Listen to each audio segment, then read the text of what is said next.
যে মুক্তিযোদ্ধারা একসময় হাতে অস্ত্র নিয়েছিলেন দেশকে দখলদারদের হাত থেকে স্বাধীন করতে, তাদেরই একজন দখল করেছেন খাল।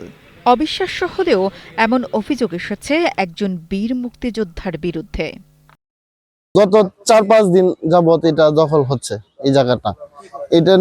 এটা একজন মুক্তিযোদ্ধা আছে যার নাম সুরাব তালুকদার, উনি এটা ভরাট করছে এবং শুনতেছি এখানে নাকি ঘর করবে।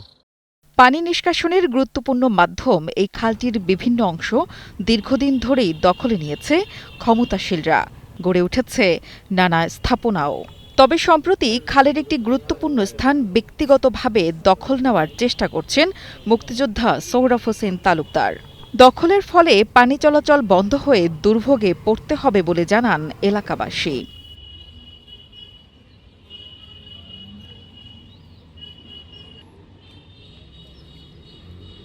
আমি বুঝমান হওয়ার পথে এই জনপথের মানুষ, আমি এদিক দিয়ে চলাফেরা করি। এটা অনেক বড় একটা খাল ছিল, ওইদিকে একটা কালভার্ট আছে, এখানে একটা কালভার্ট আছে। এখন গত কয়েকদিন ধরে দেখছি এটা মাটি দ্বারা ভরাট হচ্ছে। এটা জনদুর্ভোগ হবে এবং অত্যন্ত নিন্দনীয় এবং দৃষ্টিকটুর বিষয়। আমরা ছোটবেলা থেকে যখন থেকে বুঝি তখন থেকে এই খালটা আমরা দেখে এসেছি। এদিক দিয়ে এক সময় প্রচুর পানি নিষ্কাশিত হতো এই খাল দিয়ে। তো কিছু কুচক্রী মহল খালের অনেকটা দখল করে নিয়েছে। তারপর যেটুকু আছে সেটুকু দিয়েও অনেক পানি এখনো যায় বর্ষায়। এখানে দুটি কালভার্ট আছে, একটি আমাদের যে ঐতিহ্যবাহী পুকুর, বড় পুকুর বলা হয়, সেই বড় পুকুরের পানি নিষ্কাশনের জন্য একটি খাল আছে, কালভার্ট আছে, পাশাপাশি আরেকটি কালভার্টও আছে।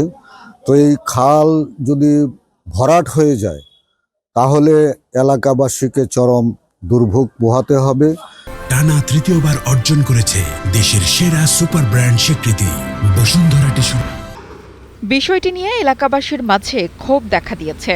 তারা বলছেন, সরকারি দপ্তরের কিছু অসৎ কর্মকর্তার সহযোগিতায় এর আগেও এমন ঘটনা ঘটিয়েছেন মুক্তিযোদ্ধা সোহরাব হোসেন। মুক্তিযোদ্ধা জনাব সুরাব তালুকদার বিগত দিনে আমলাপাড়া একজন নাপিতের জায়গা সে জোর করিয়া দখল করিয়া সরকারি কর্মচারী, অসৎ কর্মচারীর সহযোগিতায় কিছু ফাও কাগজ করছে। পরবর্তীতে আমলাপাড়ারই আরেক অংশে ডেন্ডুর মা নামক একজন ভিক্ষুককে সে উচ্ছেদ করছে। এ বিষয়ে জানতে চাইলে অভিযুক্ত মুক্তিযোদ্ধা সোহরাব হোসেন তালুকদার ক্যামেরার সামনে কথা বলতে রাজি হননি।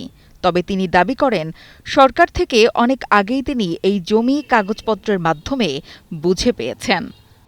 45-46-47 বছর আগে এইগুলি গভর্নমেন্ট থেকে বৈধ কাগজপত্র পুরা এখানে বাড়ি ঘর বসবাস করে আসতেছে এবং আমিও বৈধভাবে কাগজপত্র সেই 46-47 বছর আগে। নেত্রকোনা জেলার দুর্গাপুর পৌর শহরের আমলাপাড়া এলাকার একমাত্র এই খাল দখলের সংবাদ পেয়ে মাটি ফেলার কাজ বন্ধের নির্দেশ দেয় উপজেলা প্রশাসন। প্রয়োজনীয় ব্যবস্থা নেওয়ার কথাও জানিয়েছেন তারা। আমাদের পৌরসভার আমলাপাড়া নামক স্থানে একটি খাল আমরা সংবাদ পেয়েছি যে ভরাট হয়ে যাচ্ছে। সংবাদের প্রেক্ষিতে আমরা তাৎক্ষণিকভাবে যে মাটি ভরাটের কার্যক্রম রয়েছে সেটি বন্ধ করে দেওয়া হয়েছে এবং যে ব্যক্তি এটি ভরাট করেছিল সেটি বন্দোবস্তের কাগজ নিয়ে এসেছে। যেহেতু আমরা দেখতে পাচ্ছি এটি খাল এবং সে প্রেক্ষিতে তার কাগজপত্র এবং অন্যান্য যে বিষয়গুলো রয়েছে সেগুলো আমরা যাচাই বাছাই তদন্ত করতে দিয়েছি। শহরের একমাত্র খালটির বিভিন্ন অংশ দখলের কবলে পড়ায় পৌরসভার ড্রেনেজ ব্যবস্থা যেন কাজেই আসছে না।